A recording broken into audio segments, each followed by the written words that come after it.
Subscribe பட்டனை அமுக்குங்க, bell பட்டனை அமுக்குங்க. வாழ்க வளமுடன். இப்படிக்கு பாட்டி வைத்தியம். வணக்கம்ப்பா, உங்க பாட்டி பேசுறேன். இன்னைக்கு நான் உங்களுக்கு முட்டைக்கோஸ் பொரியல் செஞ்சு காட்ட போறேன். இந்த முட்டைக்கோஸ் நறுக்கி நல்லா 2-3 தடவை அலசி வச்சிருக்கேன்ப்பா. கொஞ்சமா கடலை பருப்பு வச்சிருக்கேன்.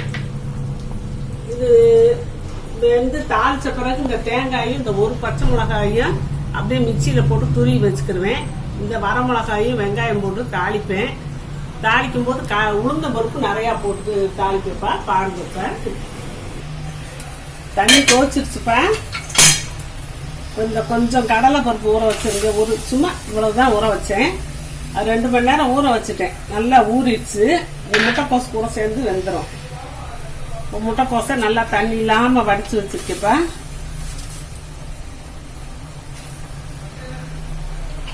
இதுல 1 டம்ளர் தண்ணி தான்ப்பா ஊத்துனேன். தண்ணி சரியா இருக்கும். அதுக்கு மீறி கொஞ்சம் மிச்சம் இருந்தா நம்ம வடிச்சுக்கலாம். இப்போ முட்டைக்கோசை வச்சாச்சுப்பா. இப்போ மூடி வச்சிடலாம், வேகட்டும் கொஞ்சம் நேரம். இப்போ இந்த ஒரு பச்சை மிளகாய் உடைச்சு போட்டுக்கிறேன்ப்பா.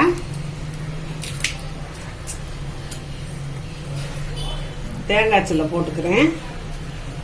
அந்த பச்சை மிளகாய் வாசம் அப்படியே ஃப்ரெஷ்ஷாக பச்சையாக இருக்கும். நான் எல்லாமே தாளித்து முடிஞ்ச பிறகு இதை அப்படியே போட்டு கிளறிடுவேன். அதனால தான் பச்சை மிளகாய் இப்படியே போட்டேன்.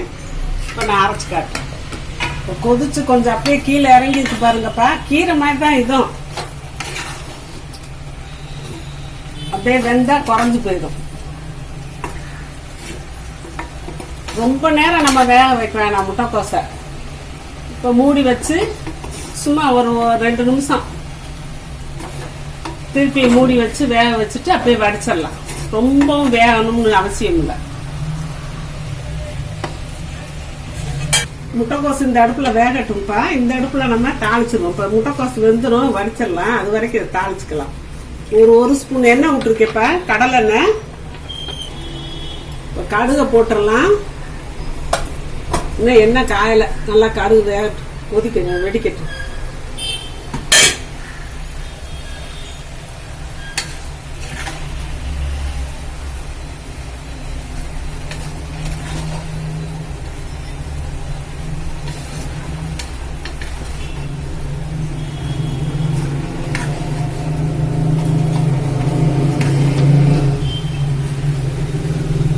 முட்டைக்கோசு வந்து அரை வேக்காடு வெந்த மாதிரி தான் இருக்கும். போதும், நம்ம இதை வடிச்சுக்கலாம்.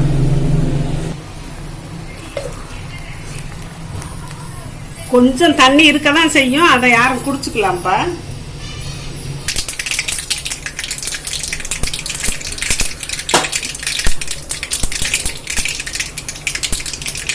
இருக்குப்பா.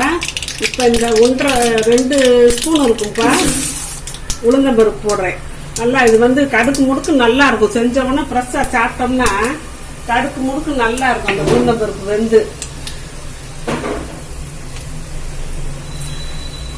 உளுந்தம்பருப்பு நிறைய போடுறதுனாலதான் கடலை பருப்பு கொஞ்சமா போட்டேன். அது 2 இது அது மெதுவா இருக்கிறதுக்கு இது கடுக்கு முடுக்குன்றது ரொம்ப டேஸ்டா இருக்குப்பா. வெங்காயம் கொஞ்சம் அரிஞ்சு வச்சிருக்கேன்.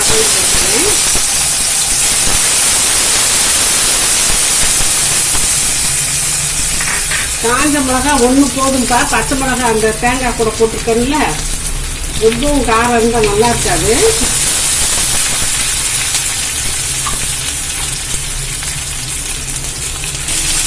கோஸில் நான் உப்பு போடலப்பா. அதுக்கு பதிலாக அந்த வெங்காயத்திலே நான் போட்டு பரப்பி விட்டோம்னா சரியாக வரும்.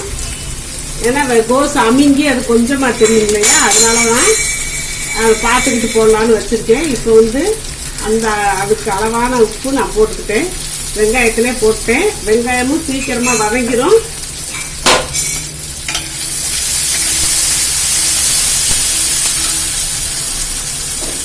இப்போ கருவேப்பிலையை போட்டுடலாம். இதுல பெருங்காயம்லாம் போட வேணாம்ப்பா. முட்டைக்கோசு வரைக்கும் பெருங்காயம் வரைக்கும் நல்லா இருக்காது. அந்த வாசமே வேற மாதிரி ஆயிடும். அதனால இதுக்கு பெருங்காயமெல்லாம் நான் போடல.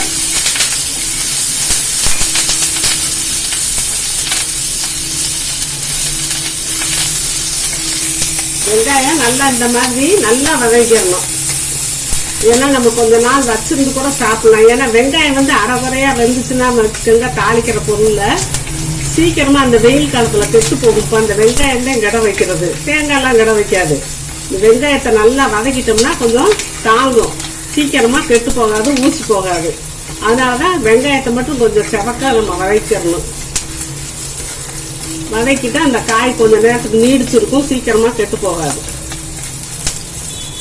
செவக்க வதக்கியாச்சு. இப்போ அடுப்பு ஆஃப் பண்ணிக்கிறேன். இதுல வந்து ஹீட் இருந்துகிட்டே இருக்கும் இந்த சட்டியில. இப்போ அடுப்பை விட்டு நம்ம கீழே இறக்கலாம்.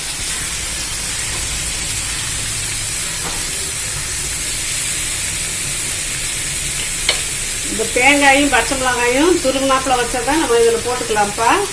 போட்டு நல்லா நம்ம கிளறி விட்டுக்கலாம்.